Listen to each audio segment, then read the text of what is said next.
Si Jésus était ici, à ma place, sur cette scène, voilà ce qu'il pourrait faire.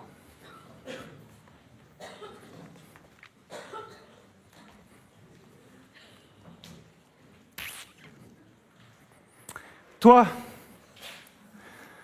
suis-moi et je ferai de toi un pêcheur d'hommes. Je vois tous les regards qui commencent à être un peu apeurés là.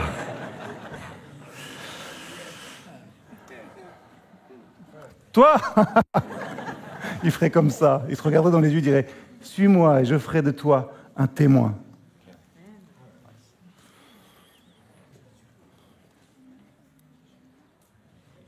Toi, suis-moi, quitte ton job d'électricien et je ferai de toi un missionnaire. Voilà ce que Jésus pourrait dire s'il était avec nous ici ce matin. Il pourrait prendre chacun et chacune d'entre nous, et j'insiste sur le chacune, c'est important aussi. Il pourrait nous prendre chacun et chacune et nous donner une vocation, un ministère spécifique. La plupart des gens que Jésus a sauvés ont simplement continué leur vie, vous savez, avec la joie du salut, avec peut-être la guérison, et ils sont partis dans leur lieu, dans leur contexte, témoigner de ce que ce Jésus-là, il avait fait dans leur vie.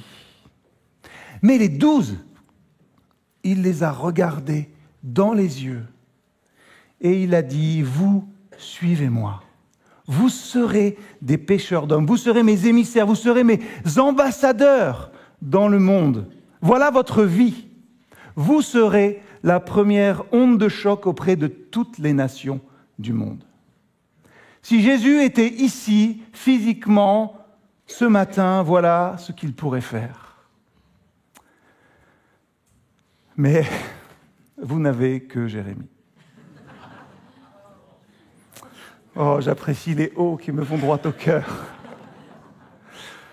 Ou vraiment, est-ce que vous n'avez que Jérémie? Non. Jésus n'est pas ici, physiquement, certes, mais il est là. Pas de manière visible, mais il est là, et chose incroyable, il appelle encore et toujours. Comment? Comment est-ce que Jésus nous touche-t-il au point que certains vont tout lâcher pour le suivre, pour le servir? Comment est-ce que Jésus va nous toucher tous et toutes pour que nous consacrions notre vie à témoigner de lui tout au long de celle-ci? Car oui, depuis 2000 ans, il appelle et il appelle encore aujourd'hui et il va continuer à le faire. Il le fera peut-être, il l'a peut-être fait ce matin, pendant que vous chantiez ces chants, vous voyez, en retour à toute l'équipe de louanges. Il le fera peut-être, ou il l'a déjà fait, sur un de vos nombreux chemins du retour entre ce lieu où nous sommes réunis et la maison où vous rentrez. Il le fera peut-être quand vous serez allongé, fatigué, malade, à l'hôpital. Il le fera aussi peut-être après des années et des années où vous erriez loin de lui et où vous revenez petit à petit vers lui et là vous sentez qu'il y a quelque chose d'autre qui brûle au fond de votre cœur. Il le fera dans les heures silencieuses de la nuit quand vous êtes tout seul. Il le fera aussi, je le crois, quand vous vous sentirez, vous savez, sale et vide. Ces moments où je ne suis pas dans ta volonté, Seigneur, et pourtant il vient nous chercher des fois, juste ici. Il va le faire après une dispute stupide avec votre meilleur ami, que sais-je. Il le fera aussi, heureusement peut-être, quand vous sortirez, un jour comme aujourd'hui, j'étais frappé par la chaleur en sortant, vous allez prendre l'air et tout d'un coup, vous allez être rempli de la brise miséricordieuse, de la grâce et de l'amour de Dieu. Comme ça, simplement, c'est dit. Comment ça se passe? Comment il le fait? C'est un mystère, un grand mystère. Mais quand Christ se saisit de nous, il sent quelque chose s'empare de nous et ne nous laisse plus. Je l'espère en tout cas. Il ne nous laisse plus et à la fin, on se retrouve à dire avec Paul quelque chose d'insensé. Mais ma propre vie ne compte pas à mes yeux. Ce qui m'importe, c'est d'aller jusqu'au bout de ma mission et d'achever la tâche que m'a confiée le Seigneur Jésus. Proclamer c'est un mot qu'aime bien Aurélien, proclame. Il rigole derrière. La bonne nouvelle de la grâce de Dieu.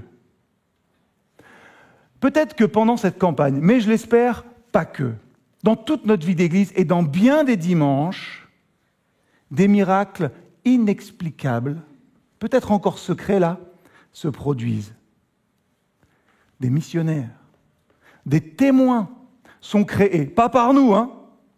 C'est Jésus qui fait toujours cela. Dans son amour extravagant, comme on l'a chanté, il vient encore nous saisir et nous bouleverser, au point qu'on ne peut pas garder cela pour nous. La meilleure définition d'un évangéliste, si vous voulez, c'est d'être, un entremetteur, vous savez, un faiseur de mariage. Alors je sais, certains se disent déjà, mais je ne suis pas évangéliste, moi. Et c'est vrai, ce n'est pas donné à tout le monde. Mais nous sommes tous et toutes témoins de cette grande histoire d'amour entre Dieu et l'humanité.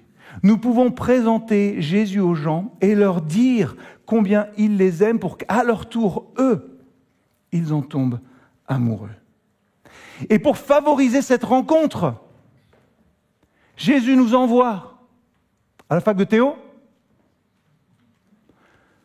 dans une faculté de lettres ou de philosophie, pour étudier, dans une école de management. Il paraît que c'est super important pour les pasteurs maintenant. J'apprécie les petits rires aussi. Non, Jésus nous envoie à la pêche. Les images bibliques. Quand on y pense quand même quelquefois, pensez et réfléchissez toujours quand vous venez à l'église, ne laissez pas ça dehors. Alors ça tombe bien pour moi parce qu'il paraît qu'hier c'était l'ouverture de la chasse à la truite, donc tant mieux, il y en a qui savent. J'ai donc des pêcheurs en face de moi. Je vous laisse réfléchir là-dessus. Jésus nous envoie à la pêche. Il y a de quoi nous décomplexer. Il ne nous envoie pas faire de grosses études ou faire de grandes choses. Il envoie à la pêche. Suivez-moi, je ferai de vous des pêcheurs d'hommes. Jésus n'a pas dit à ses apôtres qui étaient là, allez, suivez-moi et je ferai de vous des scribes, des spécialistes de la loi, des gens capables d'encadrer tout ce peuple et de leur donner la bonne parole. Non, je ferai de vous des pêcheurs d'hommes. Parce que, ultimement, toujours, ce n'est jamais à cause de nous, ce n'est jamais pour nous, mais c'est pour lui et pour les autres qui sont autour de nous. Et Jésus, je crois, a choisi cette métaphore du pêcheur intentionnellement, et pas à cause de l'ouverture de la pêche.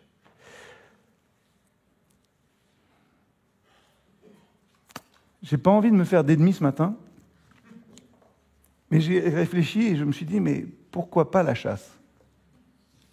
Après tout, ça se pose, Alors, j'ai réfléchi un peu à ça, et chasser, de mon point de vue, est un sport agressif. Pêcher, c'est plus calme, non ? Je ne fais ni l'un ni l'autre, pour vous mettre à l'aise. La base de la chasse, c'est la confrontation.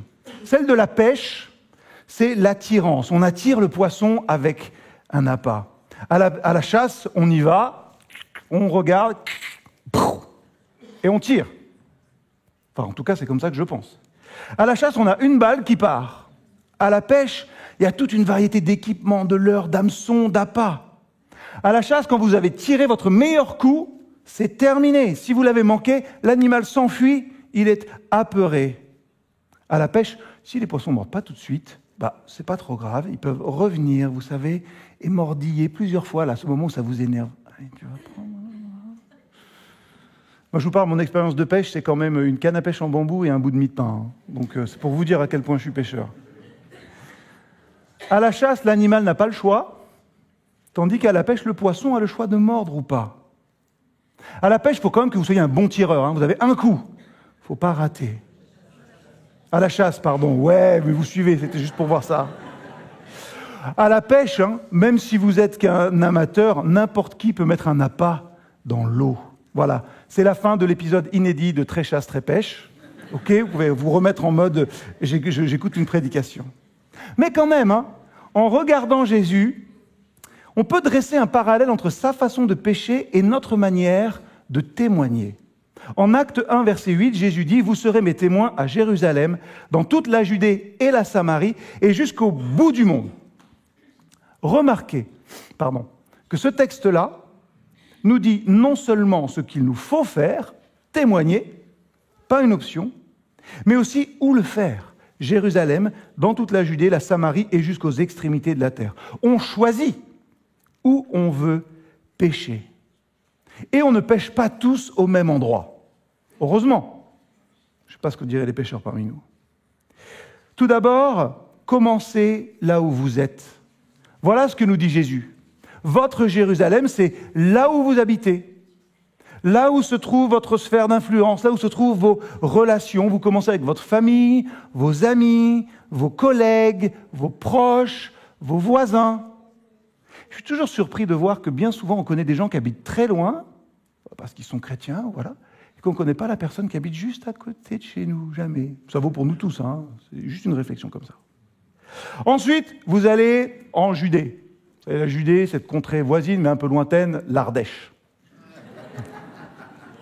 Elle est facile, elle est très facile. Vous me l'accordez, je suis content. Mais ça peut être aussi la Drôme, on peut prendre dans l'autre sens. C'est cette dimension-là. Vous allez un petit peu plus loin, et les gens qui sont dans ces régions-là. Ensuite, il parle de la Samarie. La Samarie, c'est ceux qui étaient différents des Juifs, ethniquement, culturellement. Et Jésus veut nous envoyer vers des gens d'une autre culture, mais qui habitent aussi près de nous. Et c'est une réflexion qui se mène ici aussi, qui doit se mener dans nos églises. Comment on touche les gens qui viennent du monde entier et qui sont à côté de nous. Des gens qui parlent une autre langue, peut-être. Je suis sûr que vous en connaissez plein. Et ensuite, il dit d'aller aux extrémités de la terre. Aujourd'hui, c'est assez simple avec Internet, les moyens de communication, etc. Un long exposé pour dire une seule chose. Jésus nous donne la responsabilité des gens avec lesquels nous sommes en contact. Voilà notre responsabilité. Ce n'est pas forcément celui qui est au bout du monde, là, d'abord, mais c'est celui avec qui nous sommes en contact. Je ne sais pas si vous avez déjà compté combien de gens vous croisez en une journée. Vous savez, je ne sais pas, ça peut être à la banque, ça peut être au café, ça peut être dans les magasins. Alors peut-être que tout le monde ne parle pas autant que moi. C'est une déformation professionnelle, on confirmera tous. Mais ça fait quoi? Allez, 5-10 personnes peut-être par jour. Ce sont des gens avec qui on ne va jamais faire plus ample connaissance, mais peut-être qu'à ce moment précis de votre rencontre, eh bien, vous pourriez au moins leur donner, je ne sais pas moi, une invitation. Par exemple, pour ce culte du 26 mars, sur la dimension des émotions, prenez ces flyers en sortant si vous ne les avez pas eus à l'entrée. Vous savez, il y a des exemples dans la Bible. Hein. Comment est-ce que Philippe a fait? Il faisait de l'autostop, comme ça. Et qu'est-ce qu'il a fait? Il a parlé de Jésus à celui qui le prend. Alors certes, hein, je vous l'accorde, tout le monde n'est pas doué pour faire des contacts comme ça. Mais Jésus dit que ça commence par vos proches. Manque de bol, c'est peut-être pas plus facile. Mais je ne sais pas si je vous fais lever le doigt. Non, je ne vous fais pas lever le doigt, mais réfléchissez, combien d'entre nous sommes à l'église aujourd'hui parce qu'on y a été invité par un proche? J'aimerais bien savoir ça. Disons simplement que beaucoup iront au ciel parce qu'un jour, quelqu'un s'est intéressé à eux et leur a parlé. C'est bien que vous soyez silencieux et concentrés parce que c'est la question difficile. Pour vos proches, ou peut-être pour vous. C'est la question gênante de la prédication. À qui vous intéressez-vous suffisamment pour lui parler de celui qui a changé votre vie? Excusez-moi, bottom line. À qui vous intéressez-vous suffisamment pour lui parler de celui qui a changé votre vie? Vous êtes peut-être le seul chrétien que les gens autour de vous connaissent. Et Dieu a peut-être mis aussi autour de vous des gens qu'il aime et à qui il voudrait se faire connaître. On doit s'intéresser à eux. Pourquoi? Parce que Dieu s'intéresse à eux. Et ça, il faut en être certain. Et quand on s'intéresse à quelqu'un, je suis désolé, mais on a envie de le connaître. Vraiment.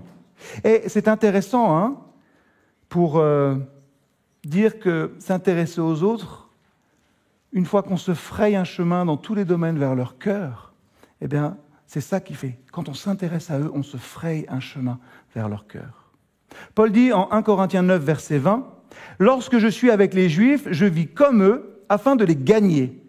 Lorsque je suis avec ceux qui sont sous le régime de la loi de Moïse, je vis comme si j'étais moi-même assujetti à ce régime, bien que je ne le sois pas, afin de gagner au Christ ceux qui sont sous le régime de cette loi. Avec ceux qui ne sont pas sous ce régime, je vis comme n'étant pas non plus sous ce régime, afin de gagner au Christ ceux qui ne connaissent pas la loi.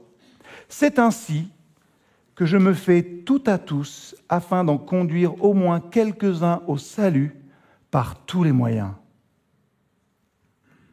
Je ne sais pas si vous êtes comme moi et si vous lisez votre Bible régulièrement, je l'espère, mais au bout d'un moment, il arrive qu'on soit un peu anesthésié devant les textes. On les lit et en fait, on n'en sort plus rien et on ne se rend pas compte de la radicalité qu'il y a en eux. On pourrait être gêné par cette expression, vous savez, « gagner des gens ». Elle ne vous gêne pas cette expression ? Moi, elle me gêne, elle me met un peu mal à l'aise. Gagner des gens. Comme si je la comprenais, j'ai gagné, quoi. Pour ceux qui regardaient la série Friends, vous vous souvenez de I win. Voilà, certains s'en souviennent. J'ai gagné, ça peut paraître tellement utilitaire. Mais vous vous souvenez l'important, hein, c'est que c'est jamais à propos de nous, mais à propos de Dieu et à propos des autres. Qu'est-ce que ça signifie pour Paul de gagner des gens ? Et c'est le verset un tout petit peu après qui le donne, le verset 23. Or, tout cela, je le fais pour la cause de l'Évangile, pour avoir part avec eux aux bénédictions qu'apporte l'Évangile. Son objectif est de gagner de plus en plus de gens afin qu'ils puissent partager avec eux les bénédictions de l'Évangile. Ça vous paraît peut-être rien du tout, mais remarquez la formulation. Il ne dit pas « afin que eux puissent partager avec moi » les bénédictions de l'Évangile et le fait que j'ai bien fait mon boulot. Il dit « afin que je puisse partager avec eux les bénédictions de l'Évangile ». Je veux gagner des gens, toutes sortes de gens, afin de pouvoir partager avec eux cette bénédiction de l'Évangile, que je puisse profiter de voir leur joie d'être en Christ. Notre joie à nous, évangélique, elle n'est authentique et satisfaisante que si nous désirons goûter cette joie dans le cœur des autres. Et pas simplement goûter la joie d'avoir bien fait notre boulot, ou peut-être d'avoir aimé quelqu'un, d'avoir amené quelqu'un à Christ. La nature de notre joie, elle se trouve dans les bénédictions de l'Évangile que l'on partage, et pas dans notre petit compte personnel. Oh là là, ce matin, ça y est, on a explosé les compteurs. De plus en plus de monde qui vient. Bien sûr, c'est une bénédiction, mais est-ce que c'est ça, la joie ? Est-ce que c'est de ça qu'on se réjouit ? Ce serait bien petit, hein ? On se réjouit du pardon des péchés. On se réjouit du fait qu'il n'y a plus de condamnation. On se réjouit que des gens soient réconciliés avec Dieu, qu'ils soient adoptés dans sa famille. On se réjouit de la communion en Christ qu'on peut avoir les uns et les unes avec les autres, de l'espoir de la vie éternelle. On se réjouit pour les autres et leur joie à eux est notre récompense. Notre joie évangélique n'est authentique et satisfaisante que si nous désirons goûter cette joie dans le cœur des autres. Avant de parler technique, il nous faut examiner notre cœur. Est-ce que c'est cet état d'esprit qui nous anime ? Parce que, je le crois, la foi chrétienne nous détourne de l'individualisme et nous ouvre vers l'extérieur. J'en étais là, dans ma prédication, en train d'écrire, comme j'écris tout. Et là, je ne sais pas, il y a eu un poids sur mon cœur. Il est là depuis quelque temps, je confesse. J'étais presque là, et je sentais la petite larme qui pointait. Vraiment, je n'étais pas bien. Donc, je me suis mis à pleurer. Sur nous. Alors, pas juste Église M. Hein. Sur nous. Vous savez, chrétiens, Église. Et je suis désolé si je vais vous choquer dans la minute qui vient. Mais je me suis posé cette question, et c'est ça qui pesait sur mon cœur. Mais pourquoi est-ce qu'on est tellement auto-centré ? Pourquoi est-ce qu'on pense à nous ? Pourquoi, selon les études, quelqu'un qui se convertit n'aura plus aucun contact en dehors de l'Église au bout de 2 ans ? Pourquoi est-ce que les gens ont un problème avec l'Église et pas avec Dieu? Pourquoi, à moi, on me parle sans cesse comme si je vivais sur une autre planète? Ah, vous êtes pasteur. Peut-être ça vous arrive même. Mais non, on vit là, ici aussi. Pourquoi on se préoccupe des 99 brebis qui tournent en rond dans l'enclos et pas de celles qui se perdent dehors? Alors je sais, je généralise. Je sais, c'est sans doute pas comme ça que vous vivez votre foi chrétienne. Mais nous devons réaliser, et je pense que c'est vital, que l'Église de demain, elle n'est pas ici, dans ces murs, même chez les jeunes de moins de 20 ans qui sont là et on est ravis de les avoir, mais dans tous ceux qui se perdent au coin de la rue là-bas. Vous savez, ceux qui sont dehors. Je le crois, le futur de l'Église, il est là-bas. Il est dehors, dans la rue. Cela dit en passant, ça veut aussi dire, et pas dans les autres églises qui pourraient nous envoyer des gens. Ça fait du bien des fois de le dire. Et cet objectif-là, il peut sembler inatteignable, ça peut paraître compliqué, mais pensez à la méthode de Paul. Elle est super simple. On pourrait la résumer avec cette dernière moitié du verset 22 d'un Corinthiens 9. « Je me suis fait tout à tous afin d'en sauver de toute manière quelques-uns. » Ça veut dire quoi? Ça veut dire tout simplement et premièrement que vous devez connaître ce que vous essayez d'atteindre. Si vous voulez atteindre des gens, il faut sortir. Il faut sortir, il faut s'intéresser, il faut connaître leurs besoins. Certes, ça, on aime bien chercher le besoin des autres et dire, on va y répondre comment? Mais j'ai envie de dire, et surtout, il nous faut connaître leurs souffrances, leurs joies, leurs centres d'intérêt et leur montrer comment Jésus les prend en compte. Et pas juste de dire, mais tu dois abandonner tout ça, là. Dieu a prévu un filtre, vous savez, pour que notre cerveau réfléchisse et ne réagisse pas à toutes les stimulations qu'on reçoit. En fait, il y a 3 choses qui retiennent notre attention. Les choses auxquelles on accorde de la valeur, les choses qui nous font peur et les choses qui sont uniques et différentes. Alors, je pense que les 2 dernières, les choses qui nous font peur et les choses qui sont uniques et différentes, ne conviennent pas à l'annonce de l'Évangile. On ne fait pas entrer les gens au ciel en leur faisant peur. Sinon, leur foi, elle va durer simplement le temps qu'ils ont peur. Si on veut utiliser constamment des arguments publicitaires, pour les intéresser, la semaine suivante, il va falloir trouver un truc encore plus surprenant et ainsi de suite, tout au long. Le meilleur moyen pour atteindre les gens, c'est de leur parler de choses auxquelles ils accordent de l'importance. Pensez à notre ami Google. En fait, je ne sais pas, un jour, votre frigo tombe en panne et vous cherchez frigo pas cher. Certains rient, ça veut dire que vous savez déjà ce qui va arriver. Vous allez ouvrir votre Internet dans l'heure qui suit et là, vous allez avoir pub pour frigo américain pas cher, des stockages de frigo de un tel ou un truc, les meilleurs frigos au meilleur prix, etc. Constamment. Je sais que vous savez. Google s'intéresse à nous, pas pour des bonnes raisons. Et je crois qu'aujourd'hui, même avec l'intelligence artificielle, ça vaut le coup de comprendre, de se dire « Ah tiens, Google personnifie un peu ». Enfin bon, c'est un autre sujet pour une autre prédication. Mais vous savez, s'intéresser aux gens, c'est la première chose. Deuxième chose, c'est de vous demander ce que vous avez en commun avec ces gens. Dans 1 Corinthiens 9, versets 22-23, on lit, je le relis avec vous, « C'est ainsi que je me fais tout à tous, afin d'en conduire au moins quelques-uns au salut par tous les moyens. » Or, tout cela, je le fais pour la cause de la bonne nouvelle, pour avoir part avec eux aux bénédictions qu'apporte la bonne nouvelle. Ce qui veut dire que quelle que soit la personne avec qui j'entre en contact, j'essaye de trouver un terrain commun qui me permet de lui parler de Christ et qui me permet de l'aider à cheminer vers le salut. C'est ce que dit l'Évangile selon Marc, chapitre 4, verset 33. « Par beaucoup de paraboles de ce genre, Jésus enseignait la parole de Dieu à ses auditeurs en s'adaptant à ce qu'ils pouvaient comprendre. » 2 principes. Avant de pouvoir annoncer la bonne nouvelle à qui que ce soit, vous devez trouver un terrain commun. Avant de pouvoir annoncer la bonne nouvelle, vous devez entrer en relation avec cette personne. C'est pour cela que vous êtes le mieux placé pour parler à vos meilleurs amis. Et je l'ai dit, on lit ces textes comme ça, Mais ça va tellement loin. Et je ne sais pas si on est prêt. Je ne sais pas si je suis prêt, je ne sais pas si vous êtes prêts. Et je ne sais pas si en Église, on est prêt à faire ce pas. Ça va tellement loin.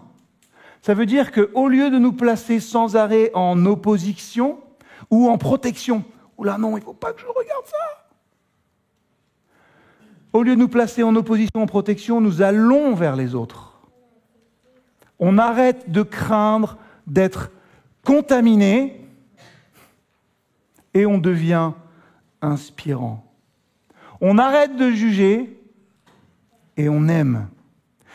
On arrête de planer là-haut et on incarne avec ce qu'on est, simplement et humblement. Au lieu de marquer nos différences, « Ah non, mais moi je ne suis pas comme toi », réalisons que nous sommes pas simplement des purs esprits, mais des êtres humains, des êtres de chair et de sang. Simplicité, humilité, fraternité. Devoir pour cette semaine, réfléchissez et dressez la liste de ce que vous avez en commun avec les personnes non croyantes autour de vous.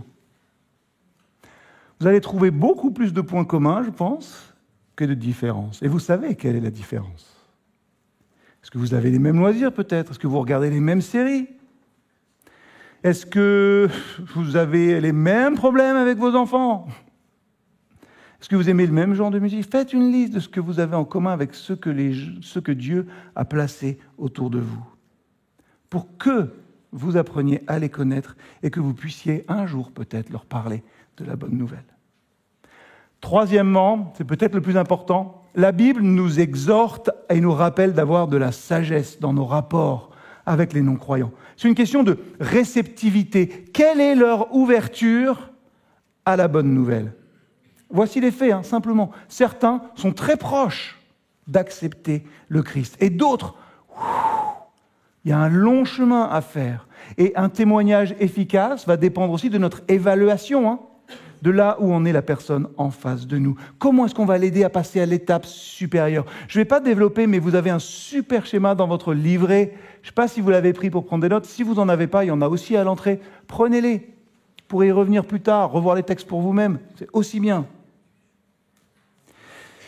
Notons une chose, chaque personne en est à un endroit particulier et chaque moment particulier nécessite une démarche particulière. C'est pour ça que Paul dit en 1 Corinthiens 3, verset 6, « Moi j'ai planté, Apollos a arrosé, mais c'est Dieu qui fait croître. » Il faut comprendre là où en sont les gens pour avoir la bonne démarche. Et cette démarche, elle réside toujours dans une démarche d'humilité. Dans ce passage, Paul rappelle aux Corinthiens qu'il ne s'agit pas de savoir qui plante la graine, qui l'arrose, mais le plus important, c'est que c'est Dieu qui fait grandir. Paul a planté la graine de la foi à Corinthe et Apollos l'a arrosé avec ses enseignements, mais c'est Dieu qui a fait grandir tout cela. Et ce message qui vous paraît hyper loin, ouais, la graine, ok, ça va, est d'actualité pour nous aujourd'hui. Parfois, on peut se sentir, nous, avec tout le poids, ce qui peut peser, responsable de la croissance de notre Église. C'est à cause de moi. Vous savez, comme ça peut peser, des fois, même sur nos épaules à nous. On se dit, j'ai intérêt à être intéressant, sinon tout le monde va se barrer, quoi. Pas comme les Anglais à 10 minutes de la fin du match. Voilà, c'est une petite pique amicale. Nous devons nous rappeler en toute chose que c'est Dieu qui contrôle. C'est facile de se laisser prendre à penser que ça dépend de nous et de nos capacités qui sont dans l'origine de la croissance, mais ce n'est pas le cas. Et en même temps, c'est vrai, on doit se rappeler que chaque individu a son rôle à jouer dans la croissance de l'Église. Et la croissance de l'Église, ce n'est pas la croissance d'une association. Nous devons être déterminés dans notre mission à faire découvrir l'amour de Dieu pour tous et toutes. Certains peuvent planter la graine, et peut-être il y en a parmi nous qui sont des planteurs, ça sème, voilà. Tandis que d'autres peuvent l'arroser simplement, en offrant soutien, encouragement. On est différents dans l'Église, mais c'est Dieu qui fait croître tout ça. C'est là comme ça qu'il faut prier aussi. En réfléchissant à ce passage, et pour terminer, rappelons-nous, et c'est peut-être ce que veut nous rappeler cette campagne Jump le plus, Rappelons-nous que nous devons rester fidèles dans nos efforts pour répandre l'Évangile et aussi, c'est vrai, soutenir la communauté. Pas simplement l'Église locale, mais l'Église. Soyons humbles et déterminés. Certaines personnes qu'on considère peut-être comme résistants ignorent simplement l'Évangile ou bien il ne leur a jamais été expliqué de manière claire. Et c'est ma grande peur en tant que prédicateur, que je vous parle et que vous ne compreniez absolument rien. Là, je suis en train de me poser la question de savoir s'il n'y en a pas qui sont restés coincés il y a 20 minutes à pêcheur d'hommes. Pétard, pêcheur d'hommes, mais qu'est-ce qu'il dit ? Qu'est-ce qu'il raconte et qu'est-ce que ça veut dire concrètement ? Alors, j'ai essayé de l'expliquer, mais réfléchissez à ça. C'est un bel exemple, C'est un bel exemple ce matin. Soyez simple, humble. Sam Williams, il donne une définition de l'évangélisation que je trouve intéressante pour nous. C'est aider les gens à découvrir que Dieu est déjà à l'œuvre dans leur vie. Je ne sais pas si vous serez d'accord. Aider les gens à découvrir que Dieu est déjà à l'œuvre dans leur vie. On peut voir l'empreinte de Dieu partout dans le passé et dans la vie des gens si on y réfléchit bien. Réfléchis bien. Une anecdote, je ne citerai aucun nom, mais dans mon groupe de maison cette semaine, quelqu'un ou quelqu'une, je ne me souviens plus trop, a dit qu'en fait, avant même d'être chrétien, il envoyait déjà des paroles vers le ciel. Il ne savait juste pas qui priait. Et ça a fait bam dans ma tête. Ça m'a rappelé une conversation que j'avais eue avec un ami que je connaissais depuis 10 ans qui, un soir, m'a dit « Tu sais, Jérémy, tu fais des études de théologie, toi ?» Moi, le soir, je suis avec ma copine, là, dans le lit, et puis je dis, quand elle dort, je dis « Merci, parce que tout va bien, voilà, dans ma vie, tout marche. » Je lui dis « Tu pries, donc ?» Il me dit « Tu crois ?» Je dis « Bah oui, tu sais juste pas à qui tu pries. Mais tu pries. » Et ce petit mot-là permet juste après qu'il me pose la question « Et tu crois que je serais capable de lire la Bible ?» Ben oui. « T'en as une ?» J'ai osé. Dis non, bah tiens. 10 ans il a fallu.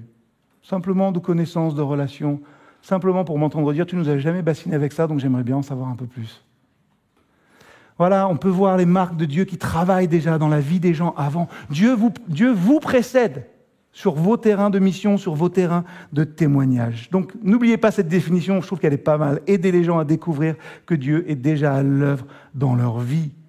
Et j'ai dit que je terminais avec ça, donc je vais terminer, parce qu'il ne faut pas faire de fausses promesses. Mais évangéliser, ce vilain mot, témoigner, c'est juste aider les autres à reconnaître et à découvrir ce que Dieu fait déjà.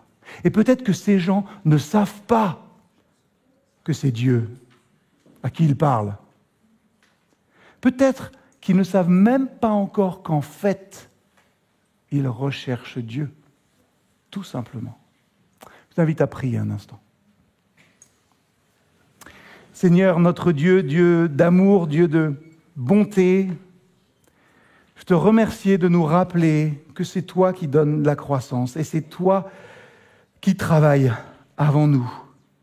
Seigneur, du coup, aide-nous à rester fidèles dans nos efforts pour diffuser ton message et soutenir aussi nos communautés. Aide-nous aussi à croire que tu es celui qui apportera cette croissance et cette transformation. Seigneur, que nos vies soient le reflet de ton amour et de ta grâce. Amen.